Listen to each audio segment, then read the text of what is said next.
महिना सुरू झाला की 2 वर्षापासून आमच्या घरात गाडगेबाबाचं वास्तव्य सुरू होतं आणि खरोखरच आपली मायमाती सोडून आले, परंतु मायमाती विसरले नाही. अशा लोकांचं या ठिकाणी मी आता तुम्हाला ओळख करून देत आहोत. अमरावती जिल्ह्यामधलेच सदाशिव अमृतराव गवळी साहेब कदाचित एक 60 वर्षापूर्वी मुंबईमध्ये आले, स्थिरावलेत आणि माझ्या माहितीप्रमाणे MSEB ते जॉबला होते. परंतु रात्रंदिवस गाडगे महाराजची त्यांनी सेवा केली आणि याचाच एक भाग म्हणून जेव्हा ते सेवानिवृत्त झाले तर त्यांनी सर्व तो फंड वगैरे जो आहे तो गाडगे महाराज संस्थांसाठी एक 5-10 गुंठे जागा खाड्याचा पाडा वांगणी इथं सुंदर अशी डोंगरामध्ये घेतली आणि यांचं निर्माण ते नंतर सांगेन, मी फक्त तारीख सांगतो, 14 मे 2020 रोजी झालं.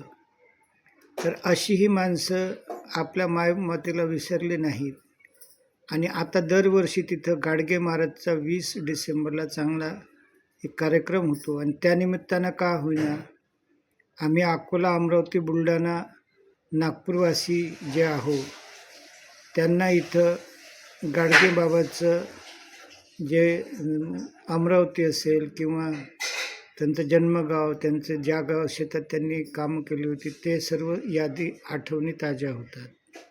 सदाशिव अमृतराव गवळी साहेब एक असामान्य व्यक्तिमत्व, ज्यांची कुठं ओळख किंवा कुठं काही मोठं पद नव्हतं, पण समाजासाठी ते महान अमर कार्य करून गेले.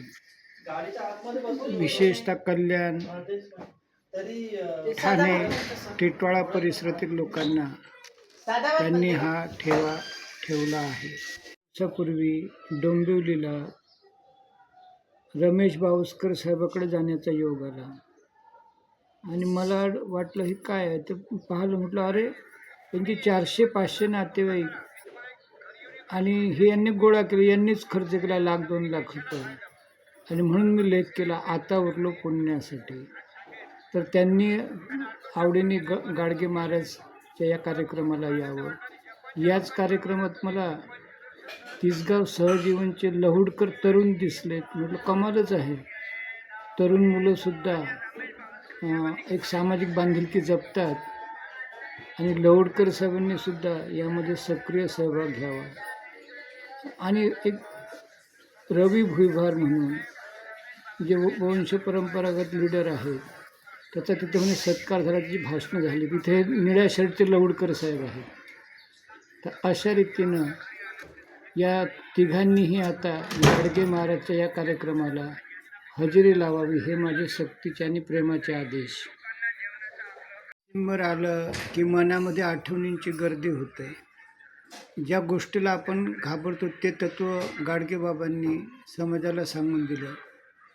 मृत्यूच्या 2 दिवस अगोदर ते पत्नीला म्हणतात की आता आम्ही चाललो, आमची आशा करू नका, आमच्या नावावर देणग्या मागू नका, भीक मागून खा. आणि खरोखरच ते 2 दिवसांनी अमरावती पेंडीच्या नाल्याच्या पुढे गेले आणि त्यांचा देह निर्वाणमध्ये पोहोचला. असे हे गाडगे बाबा. आचार्य अत्रे म्हणतात की बाबा माझ्या लोणावळ्याच्या बंगल्यामध्ये रात्री 11-11:30ला पोहोचले. त्यांच्या भक्तांनी प्रत्येक घरून अर्धी भाकरी मागून आणली. बाबा रात्री 2 वाजेपर्यंत त्यांचे कपडे शिवत होते. सकाळी 4 वाजता उठले आणि ते झोपलेत कुठं, ते चपला बूट ठेवतात तिथं. ते म्हणतात काजी आमची लायकी हीच आहे. आणि सकाळी 5 नाही वाजत तर सर्वांना आवाज, चला जी झाडाले चला. चला अशा गाडगे महाराजांचं आठवण करूया आणि आपण सर्व अकोला, अमरावती, बुलढाणा हे विदर्भवासी आवडीने खाड्याचा पाडा वांगणी येथे 20 डिसेंबर रोजी हजेरी लावूया. म्हणतात काजी अशा ठिकाणी मरावं की कोणालाच माहीत असू नये. जे समाजासाठी त्याग करतात ते स्वतःच्या शेवटच्या दिवस गोडची सुद्धा आशा करत नाही. यांचा मृत्यू कोरोना पिरियडमध्ये 14 मे 20 रोजी झाला आणि एका दृष्टीने तो खरोखर गाडगे महाराजांच्या आशीर्वादाप्रमाणेच होता. 3 दिवस त्यांच्याजवळ कोणीच नव्हतं आणि अशा निर्वाणमध्ये मृत्यू झाला.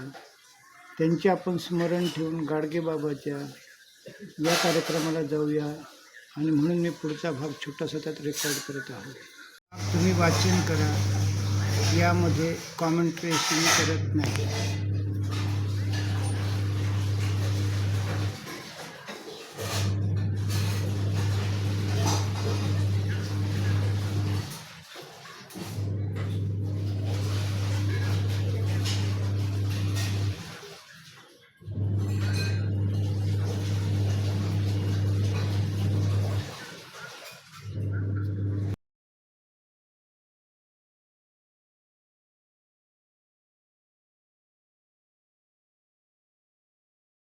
वाचण्यासाठी याला आवाज नाही.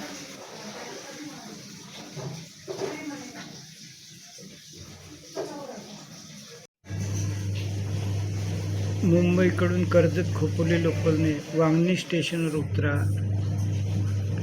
त्या ठिकाणी 30 रुपये वगैरे अशी रिक्षा वनलक्ष्मी स्टॉपजवळ घेतात आणि एक्सपर्बिया इमारतीच्या गेटमधून तुम्हाला या ठिकाणी येतात. खूपच सुंदर असं लोकेशन आहे, सप्तशृंगीसारखं. आणि यांनी तर म्हटलेलं आहे की रात्री मुक्कामीसुद्धा येऊ शकता. तर हौशे नवशे जे युवक असतात त्यांनी जरूर रात्री मुक्कामी जावं आणि एक आनंद घ्यावा. एरवी आपण लोक ह्या डोंगरांवर जाऊन 10-10 हजार रुपयाच्या राहुट्यांमध्ये राहतो. तर हे अशी ठिकाणं म्हणजे आपलं धार्मिक आणि आध्यात्मिक आणि सामाजिक बांधिलकीचे पण